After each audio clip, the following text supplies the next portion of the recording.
रिद्धि की सास को हर वक्त अपने मायके का गाना गाने की आदत थी। अरे बस करना माँ, मामा का ये किस्सा तो 50 बार पहले भी सुना चुकी है। अरे हाँ, तो क्यों ना बताऊं। तेरे चाचा तो उस वक्त हाथ झाड़ कर खड़े हो गए थे। तब मामा ही था तेरा जो आगे आया और मदद की। देखो अब ठीक है ना, जो हो गया सो हो गया। क्यों एक बात को हमेशा गाती रहती हो। अब तो बहू घर आ गई है, उसे तो सबको मान कर चलना है ना, कि सिर्फ सास का मायका ही समझेगी वो। तभी वहाँ रिद्धि आ जाती है। माँ, आज मैं घर जा सकती हूँ? माँ को मेरी बहुत याद आ रही है। शादी के बाद एक बार भी नहीं गई। हाँ तो कौन जाता है। अरे मेरी शादी के बाद जब मैं विदाई होकर आई, इतना बड़ा ससुराल मेरा, खाने वाले 10 लोग और बनाने वाली मैं सिर्फ एक। ऐसा लग रहा था जैसे सिर्फ खाना बनाने के लिए ही ब्याह किया है। वो तो मेरा भाई था, गांव से एक काम करने वाली चाची को भेज दिया जो मेरा हाथ पटाती थी, और उसको पैसा, खाना, कपड़ा, रहने के लिए कमरा, वो सब किसने दिया था? तुम्हारे भाई ने। ये मामला रोज का था। ससुर भी जब गुस्सा होते तो वो सारी बात कह देते जो उनके मन में इतने समय से चल रही थी। मेरा भाई, भाभी, भतीजा, भतीजी सब छुड़वा दिया। मैंने जीवन भर सिर्फ तुम्हारे परिवार वालों से निभाया, लेकिन अब भी चैन नहीं है तुमको। बहू के सामने सास को लगा कि उसकी बेइज्जती हो रही है। अब सुन बहू, अपने कमरे में जा, कहीं नहीं जाना मायके वायके। घर का काम कौन करेगा? पड़ोसन। बहू समझ जाती है मामला गर्म चल रहा है। कमरे में जाने में ही भलाई है। कमरे में क्या है? तुम्हारी माँ हर वक्त चिक चिक चिक करती रहती है। कल ताई मिली थी तुम्हारी मुझे, लेकिन मजाल है सासू माँ की उन्होंने एक बुराई की हो, लेकिन सासू माँ हाँ, जब देखो तब ससुराल के लोगों की बुराई करती रहती है। बेचारे पापा जी कितना मिस करते हैं अपने घर वालों को। मेरा तो बड़ा मन करता है कि ताऊ जी, चाचा जी और सब मिलकर रहे, ना साथ रहे लेकिन आना जाना तो ठीक से रखिए। हिंदुस्तान और पाकिस्तान एक हो सकता है, लेकिन चाचा और ताऊ के परिवार के साथ हम लोगों का मिलन ना जी ना, कभी नहीं हो सकता। ये बात है। देखिए मेरे साथ ना ज्यादा चैलेंज मत करिएगा। ऐसा कोई काम नहीं है जो मैं नहीं कर सकती। ससुर जी जो कि बहू की बात सुन रहे थे सामने आ जाते हैं। अरे बेटा, तू ये कर सकती है तो प्लीज मेरा परिवार किसी तरह मुझसे मिलवा दे। सारी जवानी तो मैंने किसी तरह काट ली, लेकिन जीवन के इस पड़ाव पर बहुत याद आती है मेरे परिवार की। हाँ हाँ पिताजी, आप चिंता मत करिए, बस मेरा साथ देते रहिए आप दोनों। फिर देखिए कैसे माँ जी भी ठीक हो जाएंगी और पूरा परिवार भी एक हो जाएगा। थोड़ी देर बाद बहू सामान लेकर घर से निकल रही होती है कि मना किया था ना तुझे मायके जाने के लिए, फिर क्यों जा रही है? बहू कुछ कहती इससे पहले ही बेटा बोलने लगता है। क्या है माँ, वो घर जा रही है। वैसे भी उसके माता पिता ने मुझे 10 लाख दिए तब जाकर मेरा काम शुरू हो पाया, वरना तूने मेरे लिए किया क्या है? अरे वाह बेटा, बचपन से पढ़ाया लिखाया, तेरे दुख दर्द में जगी, और आज वो लोग तुझे सही लग रहे हैं।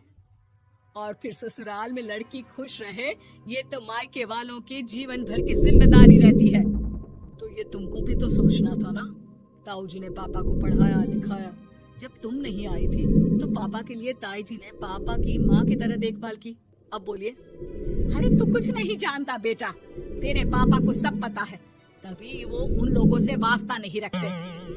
मैं उन लोगों को जानता हूँ, लेकिन मैं तुम्हें नहीं जानता कि तुम्हारे मन के लायक काम नहीं हुआ तो तुम घर की शांति बर्बाद कर दोगी। सास जोर जोर से चिल्लाने लगती है। तभी वहाँ सास का भाई आ जाता है। अरे क्यों आप लोग मेरी बहन को परेशान करते रहते हैं? पहले ये जीजा कम थे, जब बहू भी आ गई।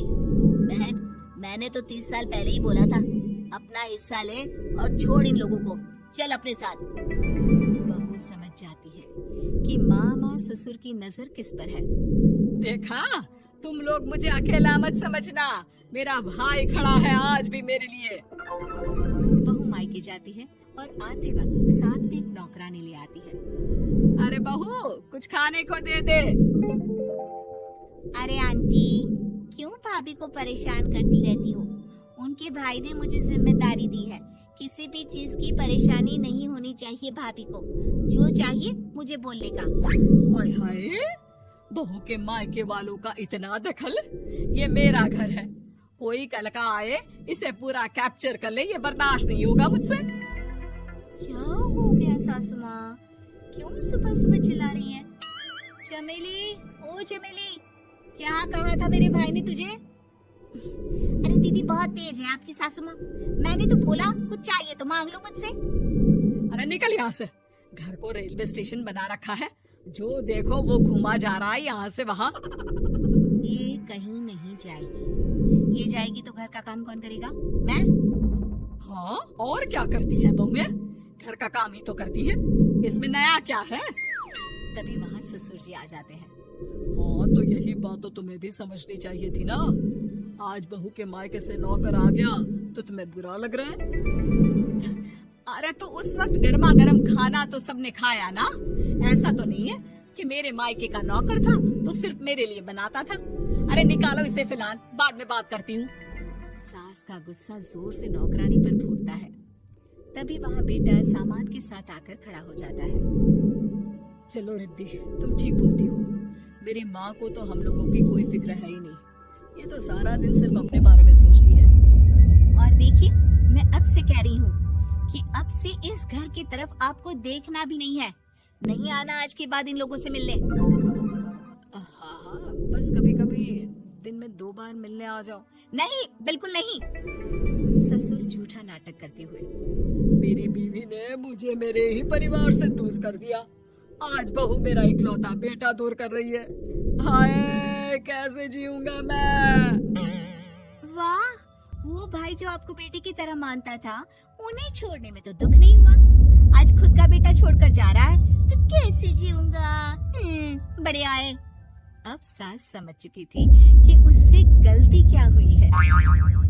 मुझे माफ कर दे बहू, अब मेरी समझ में आ गया कि अपनों से दूर कर बीवियां पति का भला नहीं बल्कि उन्हें जीवन में अकेला कर रही है। मुझे माफ कर दे, मैं अब सबसे माफी मांग लूंगी। ससुर जी दूर से बहू को थम्स अप दिखा